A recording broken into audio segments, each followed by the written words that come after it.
it's now time for us to take some calls. You called. Presented by Playground. Playground, your premier gaming destination, located just over the Mercier Bridge, only minutes from downtown Montreal. So a lot of you want to weigh in on tonight's game. I'm going to give you the number. It's 1-888-585-SICK. It's 1-888-585-7425. In the meantime, I'll tell you that if you like the Sick Podcast, well, give it a thumbs up and give it a like on YouTube. You can like it on Facebook, and you can like it on Twitter. Tell your friends about it. And if you're going to listen to the Sick Podcast via Google, Apple, or Spotify, leave us a 5-star review. We definitely really, really appreciate it. It's our way of being able to feel the love. And we'll get to your calls, 1-888-585-7425. And in the meantime, while they come in, we will get to some of your comments. And Sammy and Yellow back at Master Control. Either put up the comments or put up the calls. Let's go. We have Martin in Montreal. Hello, Martin. Martin, are you there? Hey, hi, Tony. Comment ça va? Ah, ça va bien, ça va bien, ça va bien. I'm super Ça va glad. bien, même quand il pleut, le soleil me tend la main, ça va bien. So, big fan of the show. It's never 10 p.m. soon enough.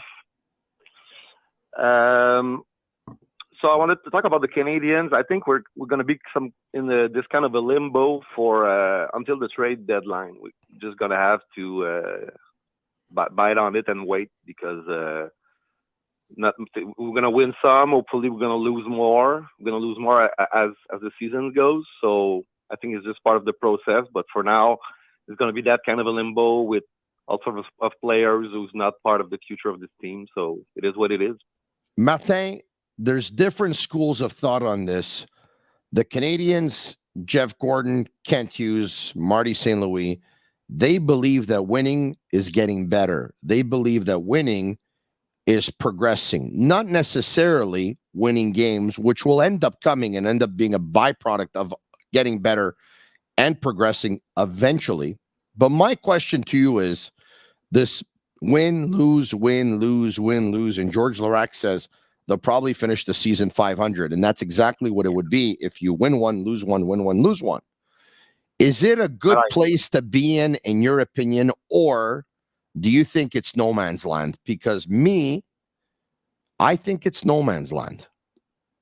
Yeah, I fear the no man's land as well, but I think nature will take its course, and we're not going to keep winning like that. Like, it's fun to see. It's fun to cheer for a winning team, but I think we're going to start losing a little bit more as the team tightens up for the playoffs, and the management will make the right calls at that moment, because at that moment it would make sense to start getting off some dead weight. So I think, like we all know, we predict it's going to go like that, but it's like we can't wait for it, so we're kind of in this limbo, but it's going to take its course. We're going to start losing. We're going to start letting guys go, and I can't wait to see who's going to fill those spots. Thank you so much for your call. Very much appreciated. Senator Heiss says, I agree, Tony. It is no man's land. Kelly says, Tony, do you think the Habs have a good chance versus Chicago? I do, and I think that's going to be a game where you're going to see some goals, and it's going to be more wide open. It sounds too much like Marc Bergevin's plan of retooling. No, I don't think it is. This is clearly a different kind of plan. Mark Fidanza says some players need to go. It's an organic tank. That's exactly what happened a year ago, and it's exactly the way it's going to go down this year. The only problem is that a year ago, by the time they got to the trade deadline, they hadn't won too many games. This way, they're a much more competitive team, and by the time they get to the trade deadline, they'll have picked up more points in the standings. Hi, Tony. I agree, especially if Mrazek is in net. Tom Crouchman says, you have no solution for the no man's finish? I do. It's very, very easy. If you don't want to be in no man's land, you give the majority of your ice time to players that give you a less chance to win. That's how you can organically control it if you're not going to trade players. I know it's not a popular thing to do or an easy thing to do, but sometimes drastic times call for drastic measures. Tony, thoughts on Arbor Jackeye tonight? I liked them. And I thought there was a little bit of a subliminal message there, or a little bit of a message from God or whatever it was, that without 72 in the lineup last night, the Montreal Canadiens lost by a score of 7-2. That was a message that they need 72 in the lineup, and one night later he's in, and he ends up scoring the game-tying goal. Good for him. Back to the phone calls we go. We got Gary in Montreal. Gary, how are you? I'm all right. You? Very good, thank you. What's on your mind? Yeah, I want to talk about 3 Canadian players, man. If you give me some time, Pacioretty, Slafkovsky, and Owen Beck. So let's start with Pacioretty, okay? We heard everything that the guy said about it when he left. And I remember when Pacioretty was playing for the Canadiens, he was captain his last 2 years. Me and my brother-in-law were watching the game once, and there was a defenseman taking a shot. And he was right in front of it, and he just like moved away. That just tells you exactly the kind of guy he was, because he wouldn't go all out for the team. It was always about him, and he was like, to me, he was like Pierre Turgeon. He was like a guy who can produce in numbers, but not when you really need it. And he was like a tin man with no heart, because he never had any heart. And he was definitely the worst captain probably that they ever had. Yeah, many thought he was a perimeter player and that he could have been a much more effective NHLer if he would have gone to the dirty areas or crashed the net a little bit more. He was not that kind of player, but we can't take away what he still was able to bring. We're talking about a guy who scored 30 goals, 33 goals, 35 goals, 37 goals, 39 goals. That's nothing to spit at, at a time when it was not easy to score goals in the National Hockey League. He is who he was. True. That's why he was traded several times. If he would have been that guy that went to those areas and played as tough as you wanted him to play, well, then he was a guy who would not have got traded. So, exactly. Josh Anderson, everyone talks about him as, oh my God, he could be so good. Well, Columbus traded him because he shows up 1 in every 4. That's it. Some players are like that. You're 100% right. That's the problem with Josh Anderson. That's why if it was me, if I was the GM of the Canadiens, I would trade him, because you can get something good from him. There's always like a sucker born every minute in every organization, no matter what sport it is, no matter what business, that will say, have this false hope that, maybe the guy will change. You know what? When a guy's been in the league a few years already, people don't change their colors usually. It's very exceptional that some guy's going to all of a sudden turn around and be a different kind of player and a different kind of person. Mm-hmm. The second player you want to talk about? The second player you want to talk about? Slafkovsky. You know what? It's sad for me to say this, because, the guy's 18 years old, the young guy, but he's not ready to play in the NHL. It's obvious. I agree with George. It's so obvious. The guy is so confused and scared. He's playing scared, and he's just not very smart. Like I saw video of him playing when he was in the top Slovakian league. He got 10 points in 31 games. And this is not the top league in Europe, Slovakian league. So I don't know. I don't understand where everybody gets the idea that this guy is so great and he's a first overall pick, because he had a good tournament in juniors and the Olympics. They didn't have the best players in this Olympics. There was a lot of missing. So you can't. Okay, but hold on a second. What league did you say he played in? He played in the top Slovakian league, didn't he? No, he played for TPS Turku in Finland, and picking up 10 points. He played for the top Slovakian league. Okay. Well, yeah, but picking up points in 31 games. Yeah, but the 10 points in 31 games for a kid who's 17 years old playing versus 32-year-old men. It's an accomplishment. You realize that, right? Yeah.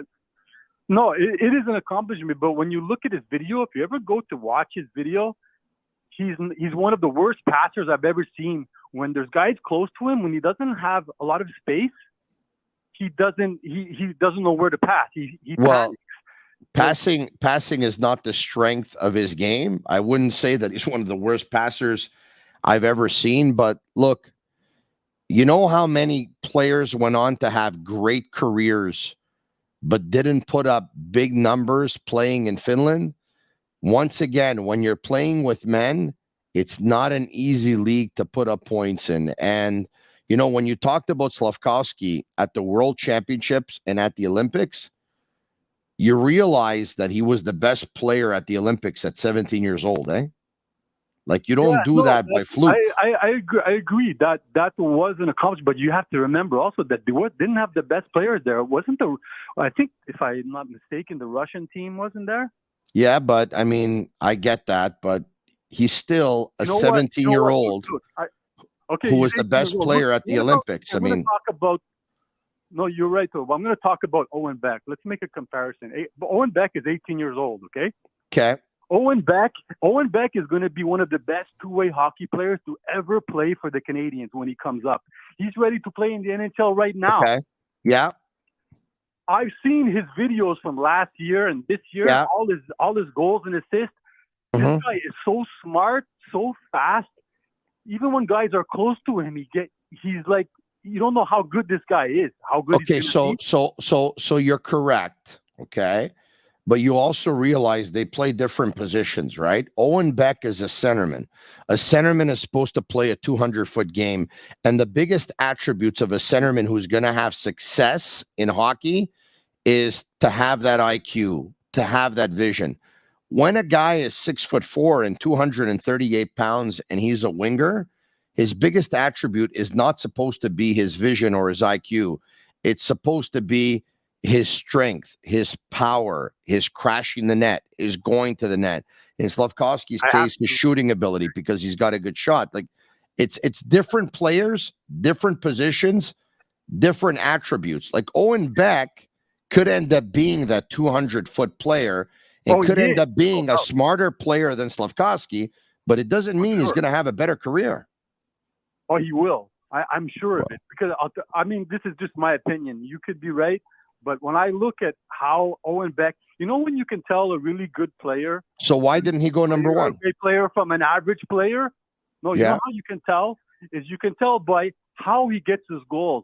Are they easy goals, soft goals, hard goals? You look at every one of Owen Beck's goals, they're hard goals because he does it on his own. He doesn't need someone to pass him the puck. I understand everything you're saying. And look, in the end, you might be right, but you realize that 30 teams in the first round passed on Owen Beck. It doesn't mean that he won't be. I made a big. Yeah, but I understand. But like, so you're saying for certain that you see things that 30 other teams did not. Yeah. There is no team in the National Hockey League that would have drafted Beck ahead of Slafkovsky. No team. As a matter of fact, on the 32 teams, about 27 or 28 of them probably would have drafted Slafkovsky at number one. Once again, it doesn't mean you're gonna. It doesn't mean you're gonna be wrong. It just goes to show you, though, that drafting, it's not an exact science. It's a very, very difficult puzzle. It is, but you know what? If you look at some of the best players in the NHL right now, look at Kucherov, right? Kucherov from Tampa Bay. Kucherov, yes. Kucherov was drafted in the 50s. I'm gonna guess 56 or 58 or something like that. Okay, that's what I'm telling you. Do you know that there's not that many good scouts in the NHL? You know what the best scouts are? The best scouts are from Boston, from Tampa Bay, from St. Louis. That's three amongst the best talent scouting systems in the NHL. Canadians are the worst. They've been the worst for so long. That's why they've been nowhere for the last 20 years. Okay, so how's Cole Caulfield? Oh, that's a great pick. But I got to say one thing about at Cole 15. Caulfield. How's Caden Gooley at 16? Natural goal scorer. But hold on. Listen, this is an interesting conversation, eh? It's an interesting conversation, and I'm enjoying it. And I hope you're enjoying it as much as I am, and I hope that everyone else is enjoying it as well. Having said that, what you did, I'm telling you right now what you're doing, okay? Gary, you are making points to support your cause, which is fine, okay? So you said, look at Kucherov. Where was he drafted? And I said he was drafted 58th, okay? So you said, you see? Right. And he's one of the best players. Okay, so now, hold on a second. Hold on. Let me counter, okay? Let me counter. Where was Crosby drafted? Just say one. Number one, of course. Where was Ovechkin drafted? Number Just one. say one. Correct. Where was Stamkos drafted? Just say one. One. Where was McKinnon drafted? Just say one. I think one. Yeah. Yeah. Where was Austin Matthews drafted? Just say one. One. Where was Patrick Kane drafted? I get. No, but we can, we can play this I- game all day. Like, you can give me examples of guys that were drafted 55th, or Petrus Bergeron was drafted 45th, who are, maybe the best player of their draft year, but you realize that the majority, the numbers say that the player that's going to be drafted first overall, more often than not, is the best player from that draft year. That's true. The numbers say that. You're right. No, you're right. But let me say one thing about getting drafted first overall. All these guys that you mentioned had great statistics, already had great success before they were drafted number one. So Slafkovsky didn't. He had 10. He wasn't the best player when he was in Finland. He had 10 points in 31 games. That's nothing to write home to your mother about. So it's like, he did good in the Olympics. The Olympics is not the NHL, is not the top league. They were missing a lot of good players in this tournament. So it's not like statistics from all these guys that you just mentioned who had great resumes. Okay, that's a great point that you brought up. Okay, but I'm also going to bring up another great point. Okay, he's 18 years old. Okay. Do you know how many points? Joe Thornton, who picked up points before he was drafted by the Boston Bruins, Joe Thornton had picked up 122 points playing for the Sioux Greyhounds in the OHL. 122. Okay? Right. Okay. Do you know how many points Joe Thornton picked up in his rookie year in the National Hockey League at 18 years of age? Do you know how many? Yeah, not a lot. He didn't have a good first year. I remember. Okay, do you know how many? I don't know how many, but I know he didn't have a good year. He picked up 7 points. Slafkovsky's got 5 in 15 games. In 5 games from now, Slafkovsky will have as many points as Thornton did or more. Like, we can take the stats and we can take examples and we can make them say whatever we want.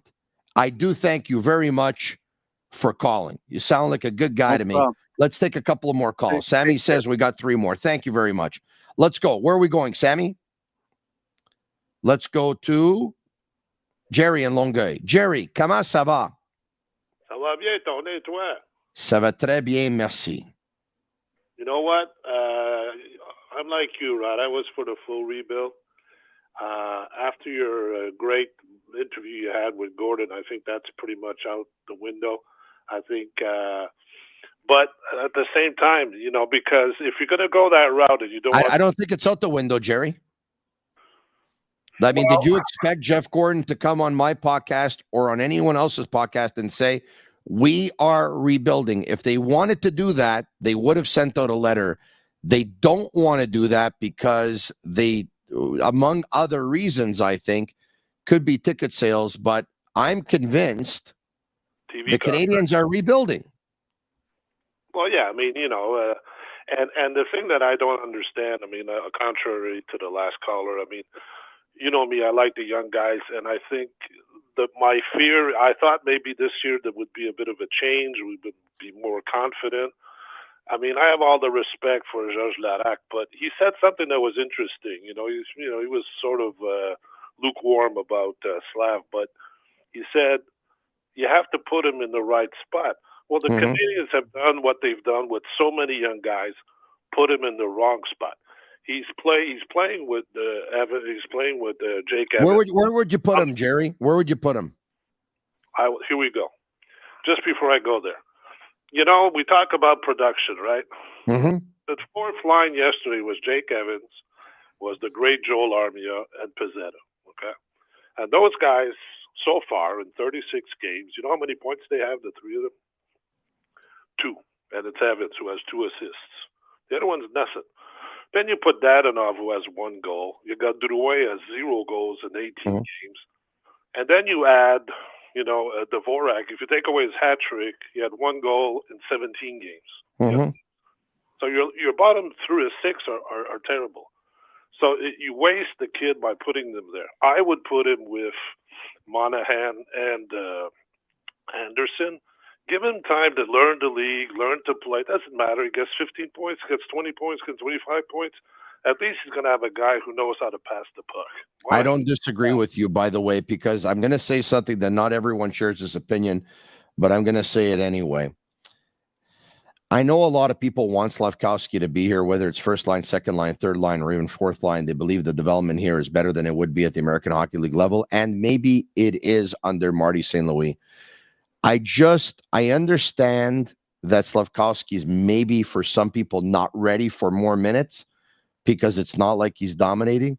But for whatever reason, I just don't like Slafkovsky on a fourth line because I feel like he feels he has to play the way a fourth liner plays. Does that make sense?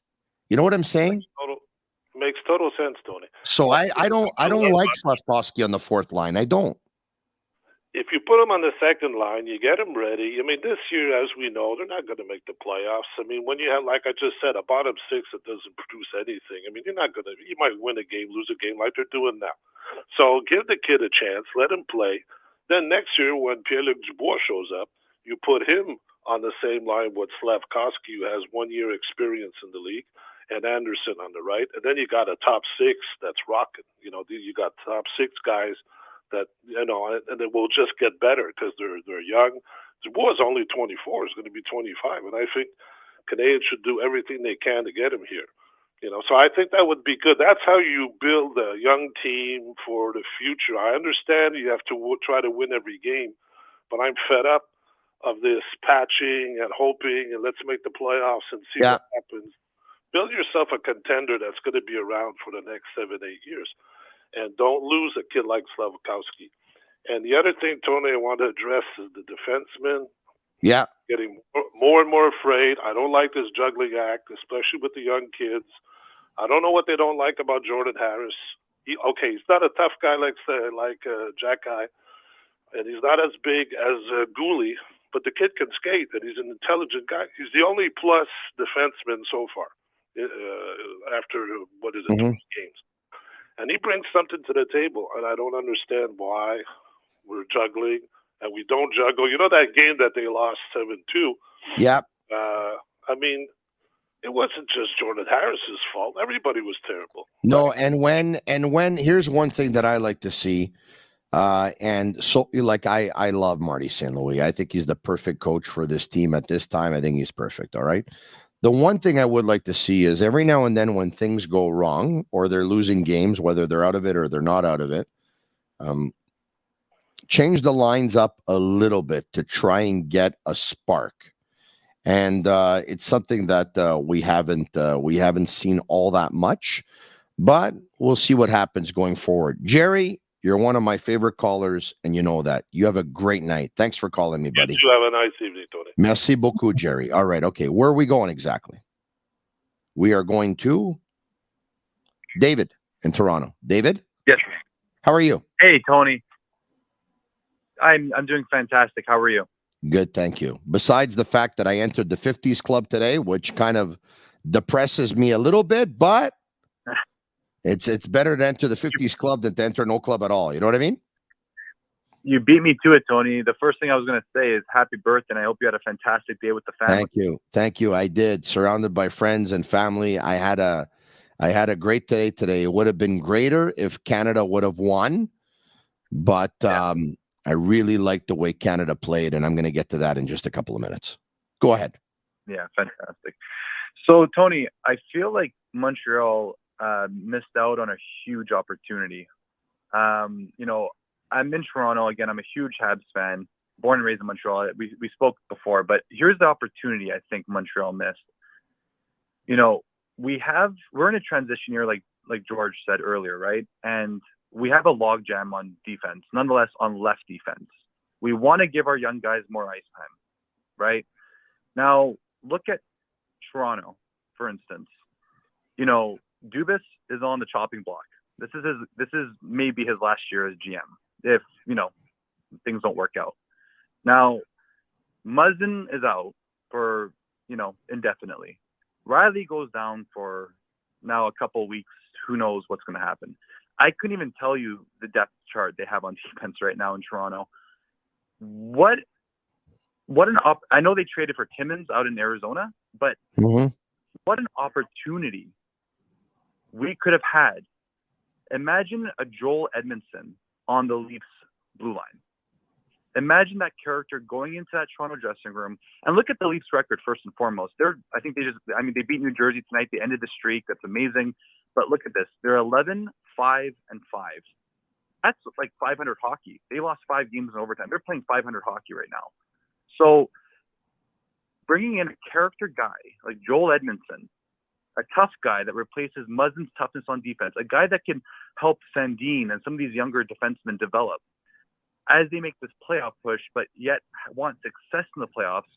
Dubas goes out and gets an unproven Timmins out in Arizona to try to replace depth on Toronto's blue line. Whereas in Montreal, we're trying to unload left defense to let our young guys play. So I don't know. I just feel like we missed a huge opportunity to put together a package deal. And Toronto has the assets. They have the prospects. And I'm not talking about, Nicholas Robertson or Matthew Nyes. I mean, obviously we can all dream, but they have some of these younger guys like, on defense. They have a Ronnie Hirvonen who was the captain of Finland in the IIHF World Championships. Great leadership, character guy who's young and upcoming. Like, they have prospects, they have assets. So don't you feel like they just missed a huge opportunity to reach out to Toronto and try to get this thing done for them? No, you want the Canadiens to make a deal with Toronto, or what is it here? We were going to help Toronto? Yeah, I'm thinking Montreal. I'm thinking Kent Hughes could have put together a really nice package to unload Edmondson to Toronto. When you get the most return for these players, you get the most return right before the deadline or on deadline day. That's when teams become a little bit more desperate to give up a little bit more because they won't be on the hook for less salary, knowing that they'd only have to pay about 2 paychecks. Thank you so much for taking the time. Sound like a good guy to me. Thank you so much. Thank you. Have a great night. We have, one more call or 2 more calls, I've been told. All right, as we're going a little bit of overtime, but that's okay. Does overtime pay you more on your birthday? Asking for a friend. Sal in Montreal. Sal, what's going on? Hi, Tony. How are you? Good. How are you, Sal? I'm very, very, very good. And happy birthday to you, Tony. Thank you. 50 years old, eh? Yeah, it was not a great host, though, tonight. I had a lot of people over at my house, and I was like in one room watching the game while the other ones were eating and having a good time. But that's what it is. No complaints whatsoever. Thank you. I appreciate it. What's on your mind? Okay. Actually, regarding the Habs and all that, usually when they lose, right? When they lose a game, a regular game there, I'm sad for 24 hours until the next day, Okay. And with this season, like if they win, I'm happy, of course, right? So this year, win or lose, I'm happy because if they win, I'm happy. If they lose, we could get Bedard, Of course. I feel the same way. Happy. It's kind of like a win-win situation this year. I totally agree with you. Exactly. Yeah. And also this morning, it's funny. I knew it was your birthday because I don't know how long it's been, 6 months or I don't know how many months. I've been listening to your show, and congratulations, you're amazing. Thank you so much. That means a lot to me. And it's funny because this morning I was listening with my mom. She wanted to listen to Albano. Albano, the Italian singer. And of course. It was him that sang Felicità. Yes, Albano Carisi and Romina Power. Senti nell'aria c'è già la nostra canzone d'amore che va come un pensiero che sa di felicità. You want to sing with me or what? Maybe we could be a duet. I'll be Albano. Let's do it. Give me a month and I'm going to call back and we'll sing it together. How's that? Yeah. You know how the song starts, right? Yes. but I gotta get familiar with the words again. Yes, it's okay. Well, listen, it's basically this. All right, free concert for you. You ready? But you do call back in a month, okay? But I got a little something for you. Ready? Yeah. Felicità e tenersi per mano, andare lontano la felicità. E il tuo sguardo innocente in mezzo alla gente la felicità. E restare vicini come bambini la felicità. Felicità. Felicità. E un cuscino di piuma, l'acqua del fiume che passa e che va. E la pioggia che scende dietro le tende la felicità. E abbassare la luce per fare pace la felicità. Felicità. Felicità. E un bicchiere di vino con un panino la felicità. E lasciarti un biglietto dentro il cassetto la felicità. E a cantare due voci quanto mi piace la felicità. Felicità. Senti nell'aria c'è già la nostra canzone d'amore che va come un pensiero che sa di felicità. Please call back in a month. Thank you very much. Sound like a good guy to me. Sal in Montreal. Take care, Sal. Ciao. Sal, arrivederci. Are we taking one more, Sammy, or what? What's the story here? We give a free concert today, and then on my birthday. Within a year, we're going to sell a Place des Arts. Within 3 or 4 years, we're going to sell at the Bell Center. That would be a dream. Mo in Montreal, my last call of the evening. Mo, what's going on? Yes. Not bad, Tony. How you doing? Very well. Dude, I'm watching you right now, and I'm laughing the singing that you do. I miss the days you used to be on the radio, and I used to hear you on the radio, and you used to just lose it on these people that used to call all the time. It was the most funny things I ever heard in my life.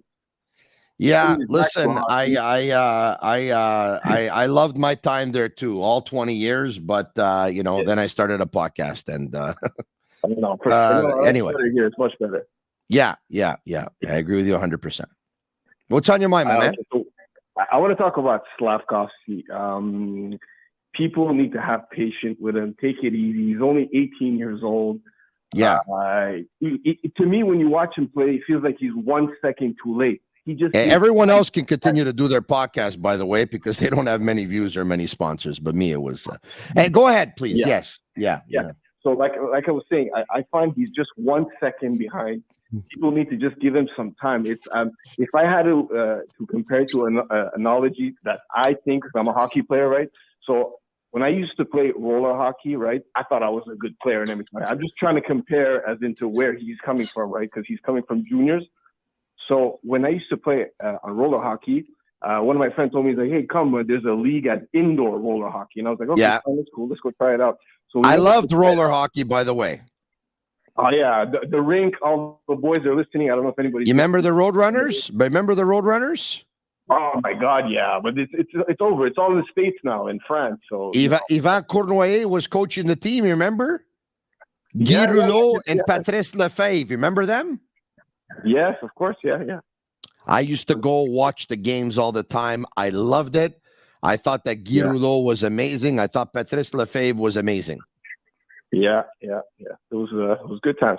Anyways, just to go back to my point, just to say that the NHL speed is so fast that us as listeners, when we watch it, we don't realize how fast it is. And we expect these young guys to come up junior right away. They jump on and they could do like magical stuff. Some players can, some players take too longer for them, right? So that's why I think with Slafkovsky, we should just give him some time and he'll just, a couple of years and he'll be fine. Another thing, Dadonov. If Dadonov is, you're going to play him on the second line and he's not going to do nothing, I'd rather see Slafkovsky there at least, you know what I mean? Give the kid. I hear you. I hear you. I'm sure a lot of people agree that too. Another thing, Weidman. I can't stand Weidman. I can't. Well, listen, 10 years of the National Hockey League, a couple of teams at his age, at age 32, he is who he is. You know what I mean? Yeah. He's not your best defenseman. He's not your worst. He's an NHLer. No, of course. He's at the end of it, right? And then the game previously in Buffalo, I'm sure if Kovacevic and Zajac were there, I have a feeling the outcome of that game would have been a bit different. Not Zajac, Jack-Eye. Zajac used to play for the New Jersey Devils. Travis Zajac used to be a centerman, used to do good on the draws. Hey, Yeah. Thanks so much for calling. I appreciate it, man. Thank you so much. I'm Marinaro, and that clip you just watched is from our most recent episode of the Sick Podcast. Once again, follow us on YouTube, Twitter, and Facebook. Subscribe to our YouTube channel. It's absolutely free, and you'll be notified when we go live. I'm Marinaro. Tell your friends about it. This podcast, like me, is pretty sick.